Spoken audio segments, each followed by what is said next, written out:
Baik, Assalamualaikum warahmatullahi wabarakatuh. Perkenalkan, nama saya Budi Antoro. Saya mahasiswa Teknik Sipil Universitas Palembang dengan NIM 254100026P. Saya adalah mahasiswa Teknik Sipil Universitas Palembang. Di sini saya akan menyampaikan tugas dari mata kuliah kimia yang diajar oleh Ibu Rita Anggraini. Adapun judul yang saya ambil yaitu ikatan kimia dan hubungannya dengan kekuatan bahan bangunan. Latar belakang: dalam dunia teknik sipil, pemilihan material bangunan tidak dapat dilakukan secara sembarangan.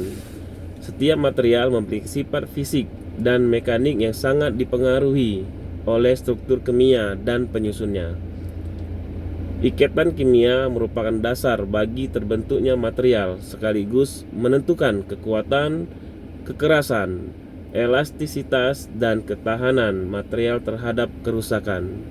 Oleh karena itu, pemahaman mengenai ikatan kimia sangat penting bagi mahasiswa maupun praktisi teknik sipil agar dapat memilih, merancang, dan mengaplikasikan material secara aman, efektif dalam konstruksi.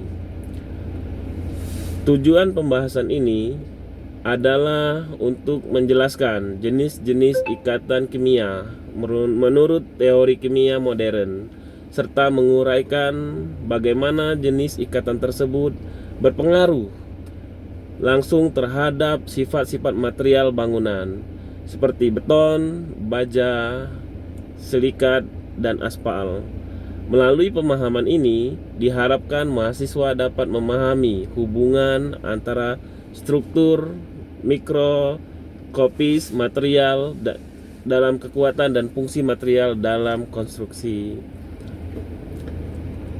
Bagian ketiga, pengertian ikatan kimia. Ikatan kimia adalah gaya tarik-menarik yang menyatukan atom-atom dalam suatu zat sehingga terbentuk molekul atau struktur padat. Menurut teori ikatan modern, atom-atom sangat berikatan untuk mencapai keadaan stabil melalui pengaturan elektron di kulit terluar. Ikatan kimia menjadi fondasi utama dalam pembentukan berbagai material bangunan yang digunakan dalam konstruksi, mulai dari beton, baja, hingga material polimer. Kekuatan suatu konstruksi material pada dasarnya sangat tergantung pada bagaimana muatan atom-atom di dalam ikatan satu sama lain, sehingga ikatan kimia dapat dianggap sebagai penentu utama sifat mikroskopis material. Hubungan ionik dan hubungannya dengan beton. Ikatan ionik adalah jenis ikatan kimia yang terjadi akibat tarik-menarik antara ion bermuatan positif dan ion bermuatan negatif.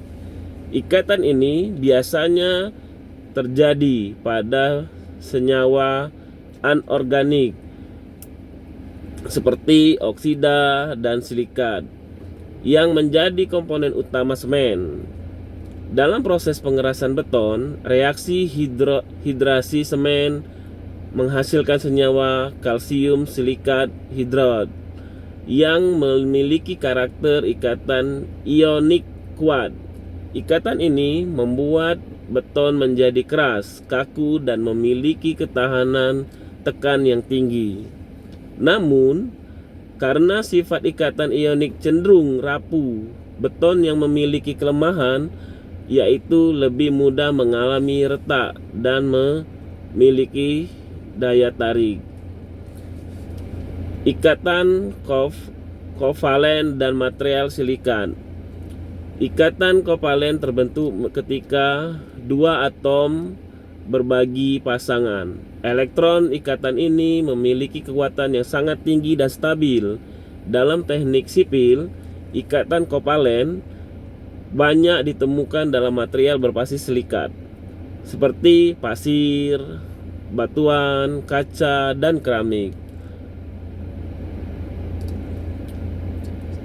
Struktur SiO2 yang mengandung ikatan kovalen kuat memberikan sifat keras, tahan panas, dan tidak mudah bereaksi secara kimia.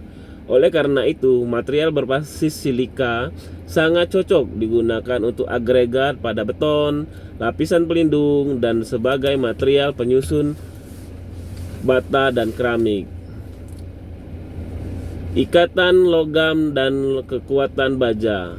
Ikatan logam adalah ikatan yang terbentuk pada logam murni dan paduan, ditandai dengan adanya elektron-elektron valensi yang bebas bergerak di antara ion logam. Pergerakan elektron bebas ini memberikan sifat khas pada logam yang kuat, ulet, mampu menghantarkan listrik, dan tidak mudah patah. Pada material konstruksi, baja merupakan contoh paling penting dan ikatan logam. Sifat ulet baja memungkinkannya menahan daya tarik yang besar tanpa mengalami patah.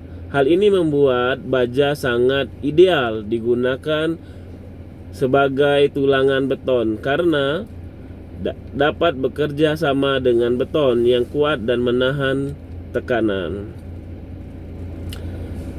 Perbandingan ikatan dan dampak pada material.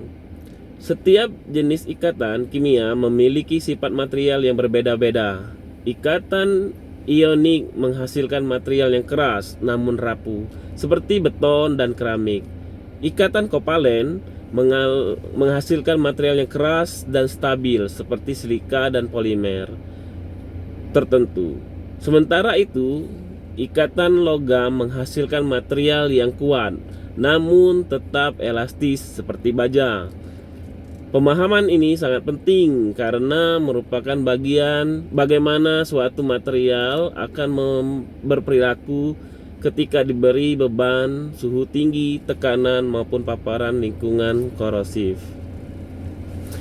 Kesimpulan dari materi ini, ikatan kimia merupakan dasar yang menentukan sifat material bangunan beton, memperoleh kekuatan tekanan dari ikatan ionik.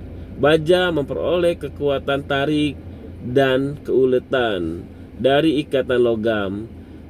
Sementara material silikan memperoleh kekuatan melalui ikatan kovalen. Dengan memahami hubungan antara jenis ikatan dan sifat material, mahasiswa dapat memahami dan mengaplikasikan material secara lebih tepat dan dalam perencanaan maupun pelaksanaan konstruksi. Oke, mungkin itu saja penjelasan dari kami. Terima kasih atas waktunya. Bila taufiq wal hidayah. Wassalamualaikum warahmatullahi wabarakatuh. Matilah.